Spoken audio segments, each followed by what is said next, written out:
Hello, तो welcome back guys. पिछली video के अंदर अपन ने बात की थी कि किस तरह क्रिगन स्टार्क ने पूरा का पूरा किंग्स लैंडिंग या बोलो 7 किंगडम्स के ऊपर डोमिनेशन शुरू कर दिया था। लेकिन लास्ट में जब उसको खुद को फील हो गया कि अब उसके इतने भाव रहे नहीं है, तो वो हैंड ऑफ द किंग की जगह से नीचे उतर जाता है और वो वहाँ से रिज़ाइन कर देता है। फिर भी एगोन थर्ड को बोलता है कि अब मुझे हैंड ऑफ द किंग नहीं रहना है, विंटर आ रही है इसलिए मेरे को जाना है विंटरफेल। तो वहाँ पर वो वाला चैप्टर ख़त्म हो जाता है जिसको अपन ने 2 एक्स्ट्रा अध्याय के अंदर कंप्लीट किया, जिसका नाम था द आवर ऑफ वल्फ। इसके बाद में नया चैप्टर की शुरुआत होती है जिसका नाम है under the reagents the hooded hand. अब ये हुडेड हैंड कौन है, क्यों है और क्या है, ये सब तुम्हें इस स्टोरी के अंदर आगे पता चल जाएगा। तो वीडियो को कर देते हैं शुरू फुल आगे की बुक के स्पॉयलर्स के साथ में। मतलब बुक्स के कोई स्पॉयलर नहीं है, तुम बुक को ऑडियो बुक के रूप में सुन रहे हो। तो शुरू कर देते हैं। Cregan Stark hand of the king की जगह से नीचे उतरता है, यानी कि अब वो वहाँ से रिज़ाइन कर देता है। विंटरफेल की तरफ जाना था, लेकिन उससे पहले उसके सामने एक छोटी सी प्रॉब्लम आ जाती है। छोटी तो नहीं, ये काफ़ी बड़ी प्रॉब्लम थी। लॉर्ड ऑफ विंटरफेल जब साउथ की तरफ आए थे तो उनका लक्ष्य केवल एक था, एक बड़ी सी सेना लेकर वो आए थे और पूरे साउथ के अंदर सारे ग्रीन्स को ख़त्म करना। उन्होंने कई बार कोशिश भी की कि ग्रीन्स के जो बचे खुचे लोग हैं उनके वहाँ पर अटैक करें और उनको बिल्कुल 100% ख़त्म कर देवे, लेकिन उनका ये वाला प्लान कुछ ज़्यादा सक्सेसफुल हुआ नहीं, क्योंकि ग्रीन्स खुद भी नहीं लड़ना चाहते थे और ब्लैक्स के बाकी लोग इसके लिए सहमति नहीं देते हैं। तो अब उनके सामने प्रॉब्लम ये थी कि इतनी सारी जो सेना अपने साथ में लाए थे वो अनयूज्ड रह गई, तो अब ये जाएगी कहाँ पर।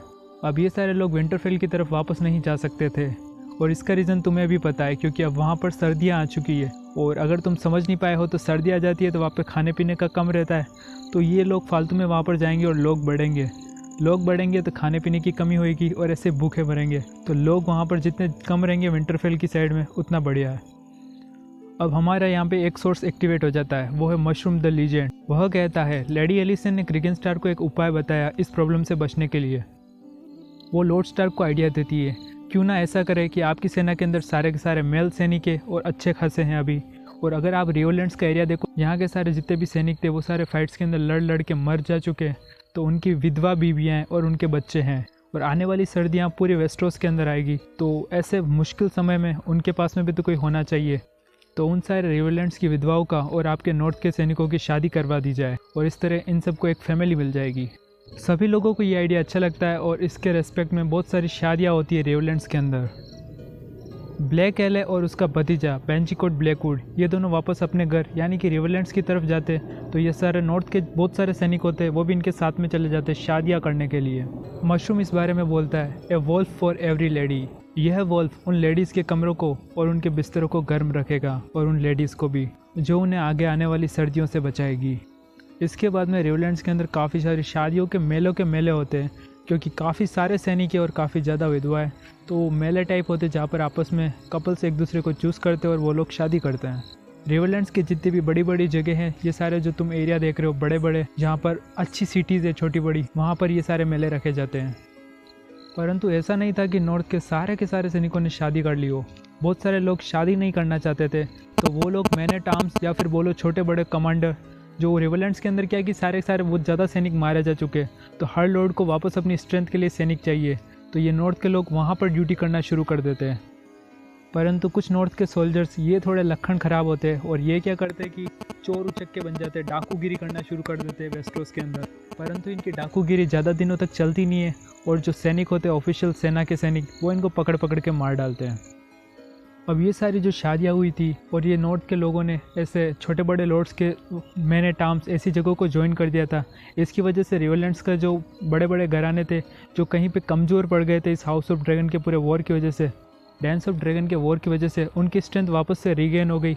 इसके अलावा एक और स्पेशल चीज़ हुई, अब ये सारे नॉर्थ के लोग तो ओल्ड गॉड्स को मानते हैं, तो जो नेक कप एरिया है जिसके इस साइड में तो नॉर्थ है, इस साइड में रिवरलैंड्स है, तो रिवरलैंड्स की तरफ भी बहुत सारे ओल्ड गॉड को मानने वाले लोग हो गए, और कहीं न कहीं यहाँ पर भी ओल्ड गॉड का प्रचार प्रसार हो गया। अब ऐसा था कि क्रिगन स्टार्क के पास में पूरी की पूरी नॉर्थ की बहुत बड़ी सेना थी, तो कुछ लोगों ने शादियाँ करना चूज़ किया, तो बाकी कुछ लोगों ने सेना में शामिल होना रिवरलैंड्स के वहाँ पर बाकी कुछ लोगों को अपना सुनहरा भविष्य नेरोसी के उस पार दिखा। होता कुछ यूँ है, अगर तुम्हें स्टोरी के अंदर याद हो तो मार्स्टन वाटर करके एक बंदा था जो कि किंग्स गार्ड था एगोन सेकेंड का। वो दरअसल ग्रीन्स के लिए सेना इकट्ठा करने के लिए गया था फ्री सिटीज़ की तरफ। वो बंदा जैसे ही देखता है कि क्रिगन स्टार्क अब हैंड ऑफ द किंग की जगह से नीचे उतर गया है, मतलब कि वहाँ से रिज़ाइन कर दिया है, तो वो आ जाता है किंग्स लैंडिंग। अब वो इसी पॉइंट पर इसलिए आया है क्योंकि वो डर रहा था क्रिगन स्टार्क से कि बाकियों को मरवाया जैसे कहीं मेरे को भी नहीं मरवा देवे। वो यहाँ पर आकर बताता है कि जो 3 डॉटर्स है ट्राई की है वो कोलैप्स हो चुकी है और वो सिटीज़ आपस में लड़ना शुरू कर चुकी है। तो मैं वहाँ पर सैनिक मांगने के लिए गया था, लेकिन अभी वहाँ पर सैनिकों की डिमांड यहाँ से ज़्यादा है। तो यहाँ से कोई लड़ना जाना चाहता हो तो फ्री कंपनीज, फ्री राइडर्स, इन सब को वहाँ पर बहुत ज़्यादा मांग है। आराम से जाओ, वहाँ पर अपना लक आजमाओ और खूब सारा पैसा तुम्हें वो लोग लड़ने के लिए देंगे। तो ये चीज़ नॉर्थ के इन सोल्जर्स को एक अपॉर्चुनिटी की तरह दिखी और उन्होंने नैरो सी के उस पार जाना पसंद किया, या बोलो प्रीफर किया। इन सोल्जर्स का मानना था वापस विंटरफेल में जाने से कुछ होगा नहीं, वहाँ पर केवल ठंड है और जाने से केवल भूखे मरेंगे और हमारी फैमिली भी भूखे मरेगी। इससे बढ़िया क्यों नहीं ऐसा करे कि नैरो सी को पार कर कर उस तरफ जाकर अपनी किस्मत आजमाएं। कहीं हमें बहुत सारा गोल्ड भी मिल सकता है, बहुत सारी लड़ाइयाँ जीतने के उपलक्ष्य में। सर मार्स्टन वाटर की बात को मानकर यहाँ पर पूरी 2 फ्री कंपनीज का जन्म होता है। एक तो होती है जो पूरे के पूरे नॉर्थ के लोगों से भरी हुई होती है, यानी कि उसके सारे के सारे सोल्जर नॉर्थ के सोल्जर्स होते हैं, जिसका नाम रखते हैं द वोल्फ पैक। इसको लीड कर रहे होते हैं हेलिस हॉर्नवुड और टिमोथी स्नो। अब नाम के अंदर ही स्नो आ गया, मतलब तुम समझ जाओ ये कहीं कहीं का बास्टर्ड है नॉर्थ की साइड का, और ये कहीं और का नहीं, द फिंगर्स का है। दूसरी जो फ्री कंपनी होती है उसके अंदर कुछ नॉर्थ के सैनिक होते हैं तो कुछ बाकी वेस्टरोस के लोग भी होते हैं, यानी कि नॉर्मल सैनिक जो लड़ना चाहते होते हैं। इस फ्री कंपनी को लीड कर रहे होते हैं ऑस्कर टली, जो कि रिवरलैंड्स के वहाँ के एक राजकुमार है। अब एक तरफ तो ये दोनों लड़ाइयाँ लड़ने के लिए फ्री कंपनीज किंग्स लैंडिंग को छोड़कर नैरो सी को पार करते हुए ट्राई की के वहाँ पर जाने वाली थी, लेकिन दूसरी तरफ पूरे वेस्टरोस से सारे के सारे लोग, जो भी छोटे बड़े लोग थे, वो किंग्स लैंडिंग की तरफ आ रहे थे। उनका यहाँ पर आने का रीज़न था कि एगोन III का कोरोनेशन और उसकी रॉयल वेडिंग अभी होने वाली थी। वेस्ट की तरफ से जोहाना लेनिस्टर और उसके पिता रोलैंड वेस्टरलिंग, ये दोनों आते हैं जो कि हाउस लेनिस्टर्स को रिप्रेजेंट कर रहे होते हैं। साउथ की तरफ से लॉर्ड लायनल हाईटावर और उनकी पत्नी समंता आती है। अगर तुम्हें स्टोरी के अंदर याद हो तो लायनल हाईटावर की सीधी पत्नी नहीं है समंता, असल में ये इसके पापा की पत्नी होती है, सेकंड पत्नी, लेकिन ये यहीं पे शादी कर देता है आपस में। तो इसकी वजह से जो हाईटावर होता है वो मना भी कर देता है और बहुत गुस्सा हो जाता है इनसे। मतलब कि जो हाई सेप्टन होता है ओल्ड टाउन का, उसने मना तो कर रखा होता है इन दोनों की आपस में शादी के लिए, लेकिन फिर भी ये जानबूझ के एक साथ में रहते हैं। इससे गुस्सा होकर हाई सेप्टन इनके साथ में ट्रैवल नहीं करता है। वो भी आता तो ओल्ड टाउन से यहीं पे किंग्स लैंडिंग में, लेकिन वो इनके साथ में इस कंपनी में नहीं आता है, वो बाकी जो बचे हुए हाउसेस होते हैं उनके साथ में आता है। स्टॉर्मलैंड्स की तरफ से अब लॉर्ड वोरस तो मारे जा चुके हैं, तो उनकी पत्नी होती है लेडी एलेंडा। उनके अभी अभी एक बच्चे का जन्म हुआ होता है। अगर तुम्हें याद हो तो लॉर्ड वोरस नहीं बोलता था मेरे को कोई लड़का पैदा नहीं हो रहा है, तो वो लड़का अभी अभी इसके पैदा हो जाता है। अभी वो बच्चा काफ़ी छोटा होता है और अभी इसने उस बच्चे को जन्म दिया है, तो इस वजह से ये अभी ट्रैवल करने के लायक नहीं होती। इसलिए ये अपनी बाकी तीनों बेटियों को वहाँ पर किंग्स लैंडिंग भेज देती है, जिनके नाम कुछ ऐसे हैं: कैसेंड्रा, एलेन, फ्लोरिस। वैसे अगर तुम्हें स्टोरी में याद हो तो एमन टारगेरियन के सामने बोरस बराथियन ने ऐसे ऑफर भी रखा था कि चारों में से किसी एक को चूज़ कर लो और शादी कर लो। तो 3 तो यहाँ पर आ जाती है। अभी किंग्स लैंडिंग चौथी कहाँ पर गई? उसका नाम होता है मैरिस, जिसके बारे में कहा जाता है कि उसने साइलेंट सिस्टर्स को ज्वाइन करवा दिया गया है उसकी माँ के द्वारा ज़बरदस्ती। कुछ लोग बोलते हैं उसकी जीभ काट कर उसको साइलेंट सिस्टर में भर्ती कराया, तो कुछ लोग बोलते हैं ऐसा कुछ नहीं है, लेकिन सच्चाई इन्हीं दोनों के बीच में कहीं छिपी हुई है। अब इन तीनों लड़कियों को लेडी एलेंडा ने भेज तो दिया, लेकिन भेजा किसके साथ में? तो लेडी एलेंडा के फादर होते हैं और इन तीनों के नाना, यानी कि एक बंदा होता है जिसका नाम होता है रॉयस कोरन, जो कि लॉर्ड ऑफ नाइट सॉन्ग होता है। इन तीनों का नाना, उसके साथ में इनको भेजा होता है। हाउस वलेरियन को रिप्रेजेंट करने के लिए एलन वलेरियन भी आता है, और वाइट हार्बर को रिप्रेजेंट करने के लिए मेंडरले ब्रदर्स आते हैं। अभी इनके पास में लगभग 100 नाइट्स होते हैं जिन्होंने ब्लू और ग्रीन कलर का कोट पहन रखा था। अगर तुम्हें याद हो तो रेनिरा के टाइम पर भी ये लोग आए थे और उसकी थोड़ी हेल्प करी थी। अब वेस्टरोस के अंदर एक किंग का पूरा राज बदल रहा है, तो ये कोई छोटी बड़ी बात नहीं है। पूरे वेस्टरोस से लोग ही नहीं आ रहे थे, यहाँ तक कि जो एसोस है वहाँ से भी लोग आए थे। ब्रावोस, पेंटोस और जितनी भी फ्री सिटीज़ है वहाँ से बड़े बड़े व्यापारी, बड़े बड़े लोग यहाँ पर आ रहे थे कोरोनेशन देखने के लिए और अपनी थोड़ी राजा से बनाने के लिए। लोग कहते हैं समर आइल्स के वहाँ से 3 राजकुमार आए थे जो कि रंग में तो बिल्कुल काले थे, लेकिन उन्होंने वाइट कलर की फर पहन रखी थी। अब कोरोनेशन शुरू नहीं हुआ उससे पहले वेस्टरोस के इस किंग्स लैंडिंग के अंदर इतनी ज़्यादा भीड़ हो गई कि यहाँ के सारे इन जितने भी विश्राम घर होते हैं वो सारे भर जाते हैं। लोगों के पास में रहने के लिए कोई जगह नहीं होती है, तो जो लोग जो लेट आए थे उनको अंदर किंग्स लैंडिंग के अंदर तो जगह ही नहीं मिली। सिटी के बाहर वो टेंट लगा कर रह रहे थे। मशरूम हमें इस बारे में बताता है लोग खूब दारू पीते थे और प्रेयर्स करने वाले प्रेयर भी करते थे। सिटी के अंदर और बाहर विश्रामगढ़ चलाने वालों के तो मज़े आ गए थे, क्योंकि उनको तो काफ़ी सारे कस्टमर्स मिल गए थे, तो वो मुंह मांगी रकम वसूल रहे थे। लेकिन आप अगर साधारण जनता से पूछो तो उन्हें बहुत सारी दिक्कतें भी उठानी पड़ी थी। जैसे कि किंग्स लैंडिंग के अंदर स्ट्रीट ऑफ सिल्क है, जहाँ पर की सारी हॉर्स रहती है, तो उनके कस्टमर्स कुछ ज़्यादा ही बढ़ जाते हैं, तो लोगों के अंदर ये अधार्मिक चीज़ भी होती है, और इसकी वजह से वहाँ की सड़कों के ऊपर हमेशा चिल्लाने की आवाज़ें रहती है और फालतू पूरी रात भर लोग सो नहीं पाते हैं। लोग इस बारे में बताते हैं जो पिछले 2 साल पहले ग्रीन्स और ब्लैक्स बन गए थे और एक दूसरे को मारने के लिए बिल्कुल आतुर हो रहे थे लोग, वो अभी एक साथ में बैठकर वाइन शॉप्स के ऊपर वाइन पी रहे थे। यानी कि पहले जो ग्रीन्स और ब्लैक्स में आपस में बढ़ गए थे, वो लोग वापस एक हो गए। मशरूम इस बारे में एक डायलॉग मारता है, if only blood can wash out blood, King's landing was a full of unwashed. अब क्या होता है कि ऐसे जब भी इवेंट होते, जब बड़े बड़े इवेंट होते, तो स्ट्रीट्स के अंदर नॉर्मली फाइट्स होती है और लोग ऐसे आपस में लड़ जाते, छोटी छोटी बात के लिए खून खराबे हो जाते हैं। लेकिन ये बात अजीब थी कि इतना बड़ा कोरोनेशन का ये सारा फंक्शन चला, इतने टाइम तक चला, इतने सारे लोग थे, फिर भी केवल 3 लोग पूरी किंग्स लैंडिंग में मारे गए, जो कि अपने आप में दर्शाता है कि लोगों ने अब लड़ना छोड़ दिया है। शायद डांस ऑफ ड्रैगन के अंदर इतनी ज़्यादा मौतें हो गई है कि अब उनको समझ में आ गया है कि लड़ने में कुछ नहीं रखा है, दारू पियो, नॉर्मल ज़िंदगी जियो। ड्रैगन पिट अभी भी पूरा खंडरों में बदला हुआ था। प्रिंस एगोन और प्रिंसेस जहरा की शादी कहीं बंद कमरे के अंदर नहीं हो गई या किसी हॉल के अंदर। इनकी शादी ऐसी जगह पर की गई जहाँ से इनको हज़ारों लोग देख सके, यानी कि खुले आसमान के नीचे विसेनिया हिल के ऊपर।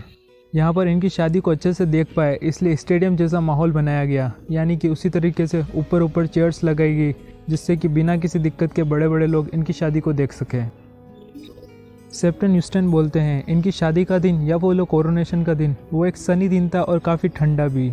ये 130 एसी ऑफ एगोन कॉन्क्वेस्ट का 7th दिन और 7th रात थी, जब खुद हाई सेप्टन, जो कि ओल्ड टाउन से पर्सनल अलग टीम को ज्वाइन करके आया था, वो यहाँ पर एगोन के सिर के ऊपर ताज रख देता है और उन्हें पूरे 7 किंगडम्स का राजा घोषित करता है। कहा जाता है एगोन III के राज्याभिषेक की खुशी मनाने वाले पूरे वेस्टरोस के अंदर थे, लेकिन केवल किंग्स लैंडिंग के अंदर ही 10,000 लोग थे जिन्होंने राजा के कोरोनेशन को बहुत अच्छी तरीके से मनाया। अब बात आती है एगोन III के ऊपर क्राउन कौन सा रखा गया।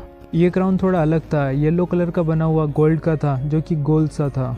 हाई सेप्टन ये ताज एगोन III के सिर के ऊपर रख देते और बोलते हैं, Aegon III of his name, king of Andals, the Rhoynar, the first men and lord of 7 kingdoms. इसी के साथ में एगोन III बन जाता है पूरे वेस्टरोस का राजा। लेकिन एगोन III थोड़ी देर बाद में वो ताज अपने सिर से उतार कर अपनी पत्नी, जो कि छोटी सी जहरा होती है, उसके ऊपर रख देता है। अगर तुम समझ पा रहे हो तो ये एक अच्छा गेस्चर है, यूँ कि हाँ राजा रानी के बीच में बनती है, ग्रीन्स और ब्लैक्स को रिप्रेजेंट करते दोनों लोग, तो इन दोनों के बीच में बनती है, तो तुम लोग फालतू लड़ाओ मत, अब सब कुछ वापस एक हो गया है। एगोन III के बारे में कहा जाए तो वो हैंडसम था, काफ़ी छोटा था, उसकी आंखें पर्पल कलर की थी, उसके सिल्वर वाइट बाल थे, उसके अंदर वो सारे फीचर्स थे जो कि एक टारगेरियन के अंदर होने चाहिए। कहा जाए तो इस राज्याभिषेक के अंदर कोई भी कमी नहीं थी, हर चीज़ को बखूबी से किया गया था। देखने वाले भी हज़ारों लोग थे और वेस्टरोस और एसोस के हर जगह से लोग आए थे। किसी चीज़ की कमी थी तो वो थे ड्रैगन्स, जो आज से पहले किसी भी राज्याभिषेक में अब्सेंट नहीं थे, लेकिन यहाँ पर अब्सेंट थे। अगर तुम्हें स्टोरी में याद हो तो जो शिफर्ड था उसी ने ड्रैगन्स तब मरवा दिए थे, तब से ड्रैगन्स की कमी हो गई है और अभी तो बिल्कुल एक भी ड्रैगन नहीं होता है इनके पास में। तो हर बार क्या होता है कि जो भी टारगेरियन किंग बनता है तो वो उसके बाद में क्या करता है, अपना ड्रैगन लेता है, पूरे किंग्स लैंडिंग के ऊपर 2-3 चक्कर काटता है। अगर तुम्हें याद हो तो एगोन II के टाइम पे भी इससा हुआ था, लेकिन अभी इसके पास में ड्रैगन होता नहीं है और ये बंदा थोड़ा अलग टाइप का है, तो यहाँ पर वो वाली चीज़ पूरी नहीं होती है। ड्रैगन्स के अलावा एक और चीज़ अपने आप में कमी खिला रही थी, तो वो थी एलिसेंट हाईटावर। पता नहीं वो बूढ़ी और विधवा औरत कहाँ पर चली गई, लेकिन वो अभी यहाँ पर अब्सेंट थी। अब राजा बनने के साथ में एगोन के सिर के ऊपर काफ़ी सारी जिम्मेदारियां बन जाती है, यानी कि किस बंदे को कौन सी पोजीशन देनी है। तो सबसे फर्स्ट तो विलिस फेल की बारी आती है। अगर तुम्हें याद हो तो ये वो बंदा है जो किंग विसरस के टाइम पर किंग्स गार्ड के अंदर था, उसके बाद में एगोन II के टाइम पर भी था, तो अभी भी इसको ले लेते हैं। वैसे तुम देखो तो ये ग्रीन्स वाला बंदा है। एगोन III अपने किंग्स गार्ड के अंदर इसको भी ले लेता है और इसको लॉर्ड कमांडर बना देता है। इसके अलावा सर मार्स्टन वाटर, जो भी ग्रीन्स के थे और एगोन II के किंग्स गार्ड थे, उनको भी यहाँ पर पोजीशन मिल जाती है किंग्स गार्ड के अंदर 2nd पोजीशन। तो अगर तुम समझ रहे हो तो दोनों हाई पोजीशन ग्रीन्स को मिल गई है। तो अब उसको कंपेंसेट करने के लिए बाकी जितने भी किंग्स गार्ड की पोजीशन होती है वो ब्लैक्स के अच्छे नाइट्स को मिल जाती है। अब अपन काफ़ी देर से एक बंदे को स्टोरी के अंदर भूल रहे हैं, वो कोई और नहीं टाइलैंड लेनिस्टर है। सर टाइलैंड लेनिस्टर मुझे नहीं पता स्टोरी के अंदर कहाँ पर गायब हो गए, लेकिन अभी वो लेयर से आए होते हैं। उनको मिल जाती है position hand of the king की। अब ग्रीन्स को इतनी बड़ी पोजीशन मिल गई है तो वापस कंपेंसेट करने के लिए ब्लैक्स को जगह मिलती है प्रोटेक्टर ऑफ रिल्म की। तो लॉर्ड 11 कोबरे होती है, उनको ये वाली जगह मिल जाती है। तो अगर तुम समझ रहे हो तो ग्रीन्स ब्लैक्स दोनों को हाई पोजीशन देके सब कुछ कंपेंसेट करने की चल रहा है। अब ये प्रोटेक्टर ऑफ रिल्म क्या होता है कि वैसे अभी एगोन थर्ड छोटा है तो उसकी जगह पर किसी न किसी को तो राजकाज चलाना पड़ेगा उसके नाम पर, जब तक कि वो 16-17 साल का नहीं हो जाता है। तो वो वाली जगह अभी लॉर्ड 11 कोबरे को मिली है। इसके अलावा एगोन थर्ड की जो स्मॉल काउंसिल के अंदर कौन कौन लोग थे उनके नाम कुछ ऐसे हैं। लेडी जेन एरन जो कि वेल की महारानी थी, लॉर्ड कोलोसुलन ऑफ ड्रिफ्टमार्क जिसको कौन नहीं जानता, लॉर्ड रोलैंड वेस्टरलिंग जो कि क्रेक से आए हैं और लायना लेनिस्टर के पिता हैं, lord Royce Caron of Nightsong, lord Manfred Mooton of Maidenpool, sir Torrhen Manderly of White Harbor. ये सारी जगह एगोन दे देता है, लेकिन ग्रैंड मास्टर की जगह के लिए स्पेशल सिटाडेल अपनी तरफ से एक नया मास्टर भेजता है जो कि यहाँ पर आकर ग्रैंड मास्टर की पोजीशन लेगा। कुछ लोग इस बारे में बोलते हैं कि क्रिगन स्टार्क को भी राजा ने कोई न कोई पोजीशन ज़रूर ऑफ़र की थी, कुछ तो बोलते हैंड ऑफ द किंग की ही वापस की थी, परंतु उसको यहाँ पर राजकाज में कोई इंटरेस्ट नहीं होता है, जैसे कि नेड स्टार्क को नहीं होता है लास्ट में उस टाइप से। तो वो वापस अपने नॉर्थ में जाने के विचार में होता है, तो वो सारी पोजीशन मना कर देता है। इसके अलावा कुछ अफवाह इस टाइप की भी चलती है कि कर्मिट टली, अनविन पीक, शबीता फ्रे, थंडरवेस्ट रोवर, लायनोल हाईटावर, जोहना लेनिस्टर, बेंजिकोट ब्लैकवुड, ये सारे लोग नाराज़ थे किंग एगोन थर्ड से, क्योंकि इनको कोई भी पोजीशन नहीं मिली, इन्होंने भी तो लड़ाइयाँ की है। परंतु ये बात मशरूम बोलता है। सेप्टन यूस्टन की बात मानो तो केवल लॉर्ड पीक ही थे जो नाराज़ थे इस चीज़ की वजह से, क्योंकि उन्हें कोई पोजीशन क्यों नहीं मिली है, बाकी कोई भी नाराज़ नहीं था। अब इनकी नाराज़गियों से कोई फ़र्क नहीं पड़ता है। सेप्टन यूस्टन इस बारे में बोलते हैं 7 स्ट्रॉन्ग मैन और 1 वुमेन हमें उसी तरीके से बिल्कुल संभालेगी पूरे वेस्टर्स को, जैसे कि ऊपर आसमान से वो लोग संभाल रहे हैं। अगर तुम समझे नहीं हो तो आसमान में 6 देव है और 1 देवी है, बिल्कुल उसी तरीके से नीचे भी स्मॉल काउंसिल में 6 तो मेल हो गए जो कि स्ट्रॉन्ग मेल है और 1 फीमेल है। परंतु मशरूम इस बारे में बोलता है कि 7 बहुत ज़्यादा हो जाते हैं, वैसे 6 ही काफ़ी थे स्मॉल काउंसिल के लिए। परंतु एगोन थर्ड बेचारा बच्चा काफ़ी छोटा और रूखा सूखा है, वो क्या जाने इतने लोगों की ज़रूरत नहीं है। अब मशरूम की बात पे तुम ज़्यादा ध्यान मत देना, क्योंकि एगोन थर्ड का जो राज्याभिषेक हुआ था इसके बाद में राजकाज चालू हुआ, उसकी स्टार्टिंग काफ़ी अच्छी थी, तो 7 लोग परफेक्ट है। अब इस तरीके से एगोन थर्ड का राज्याभिषेक और उसकी शादी दोनों कंप्लीट हो जाती है। इसके बाद में जो सारे लोग आए हुए थे, बड़े बड़े लॉर्ड्स, व्यापारी, वो वापस किंग्स लैंडिंग से एक एक करके जाने लगे। बहुत सारे लोग तो ऐसे भी थे जिनकी लॉयल्टी के ऊपर शक था, तो उन्होंने अपनी कुछ न कुछ होते जैसे कि डॉटर्स, सन, उनको यहाँ पर गिरवी रख दिया, क्योंकि हम कुछ भी गड़बड़ नहीं करेंगे। वैसे कोरोनेशन होने के 15 दिन के बाद में क्रिगन स्टार्क अपनी बची खुची सेना को लेकर वापस चला जाता है नॉर्थ की तरफ। आया था तब उसके पास में बहुत बड़ी सेना, लेकिन तुम्हें पता है उसके सेना के सैनिक वापस वहाँ पर नहीं जा सकते, इसलिए कुछ 6 ही बचे होते हैं अभी जो उसके साथ में जा रहे हैं। लॉर्ड ब्लैकवुड और लेडी एलिसन जो कि रेवन ट्रिप की तरफ जाते और इनके साथ में होते लगभग 1000 स्ट्रॉन्ग नॉर्थ के सोल्जर्स, जो कि वहाँ पर आके शादियाँ करेंगे और मैन एट आर्म्स कमांडर्स इनकी जगह पर लेंगे, रिवरलैंड्स के अंदर रहेंगे। लॉर्ड लायनोल हाईटावर और उनकी पत्नी लेडी समंथा ये दोनों भी चले जाते हैं वापस हाई गार्डन की तरफ, और वहाँ से होते हुए ये चले जाते हैं ओल्ड टाउन। लेकिन जैसे तुम्हें पता है हाई सेप्टन इनके साथ में ट्रैवल नहीं करते, तो आए भी इनके साथ में नहीं थे, जाते भी इनके साथ में नहीं है, बाकी सारे लॉर्ड्स के साथ में चले जाते वो। सेम उसी तरीके से कर्मट टली और उसके सारे जो सोल्जर्स होते हैं वो भी चले जाते वापस रिवर रन अपनी जगह पर। लेकिन ऑस्कर टली, अगर तुम्हें याद हो तो ये एक फ्री राइडर्स की कंपनी को चला रहा है, तो ये बंदा तो अपने अलग ही लड़ने के मूड में होता है अपने स्ट्रॉन्ग सोल्जर्स को लेकर। अब सब कुछ बिल्कुल वैसा ही हो रहा था जैसे कि प्लान किया गया था, यानी कि जिसको जहाँ पर जाना था वो वहीं पे जा रहा था, लेकिन कुछ लोग अपनी जगह पर नहीं गए।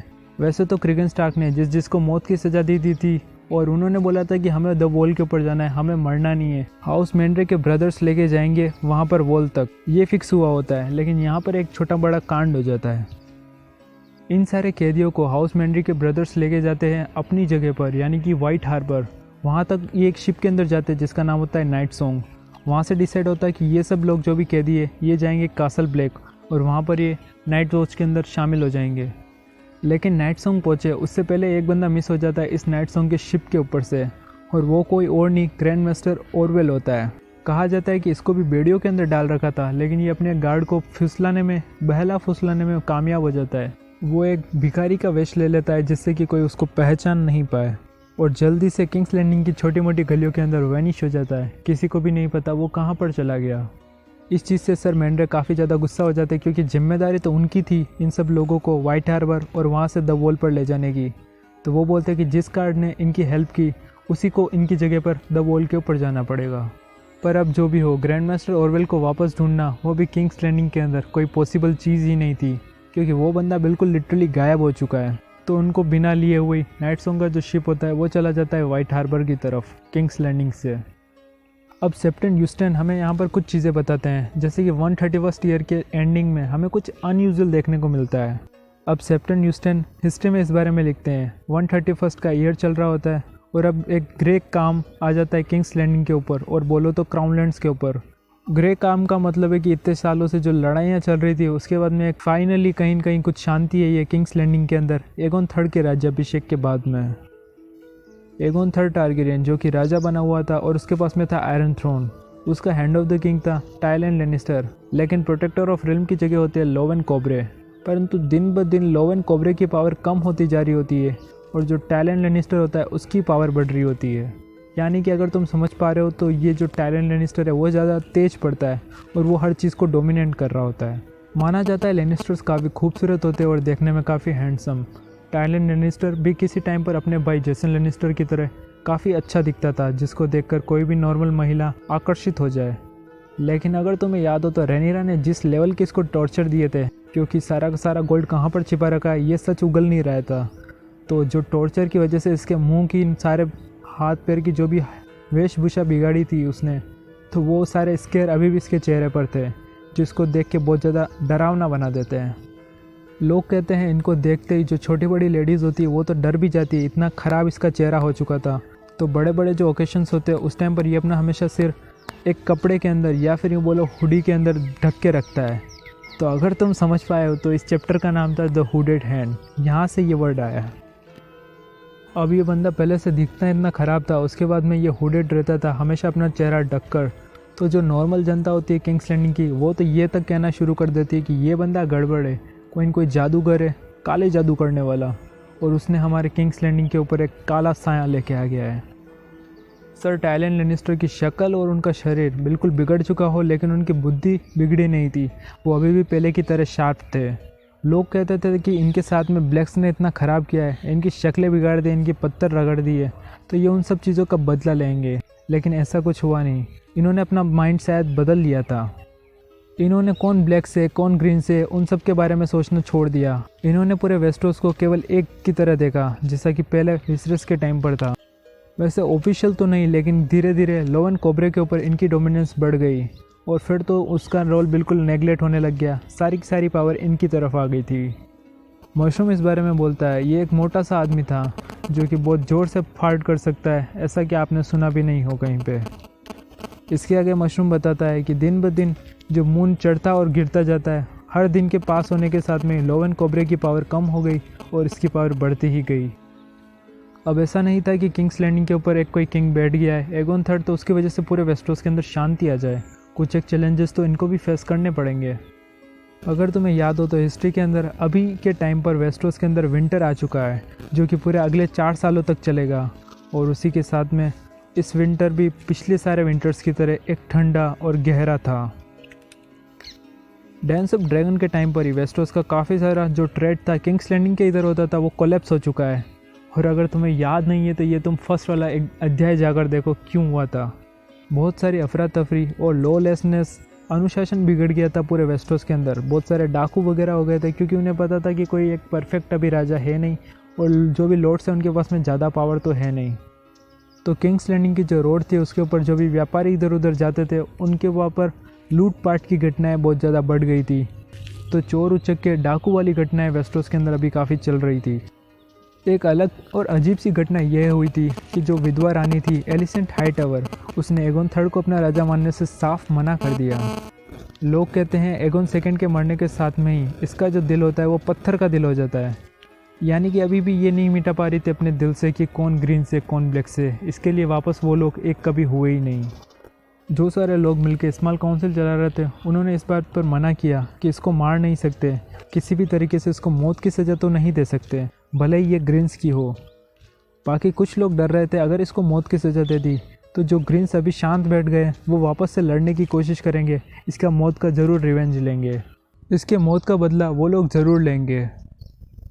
एलिसेंट हाईटावर जिस तरीके से एगोन थर्ड को हेट करती है और ब्लैक्स को करती है, उस तरीके से इसको राजा की स्मॉल काउंसिल तो घंटा नहीं मिलने वाली है, लेकिन जो राज दरबार होती है उसके अंदर भी इसको कोई पोजीशन नहीं देते, क्योंकि जब भी एगोन थर्ड को देखती है तो इतने ख़राब कर्स उसको देती है, श्राप देती है, इतना बुरा उसके बारे में बोलती है कि कोई और बंदा सुन भी नहीं सकता।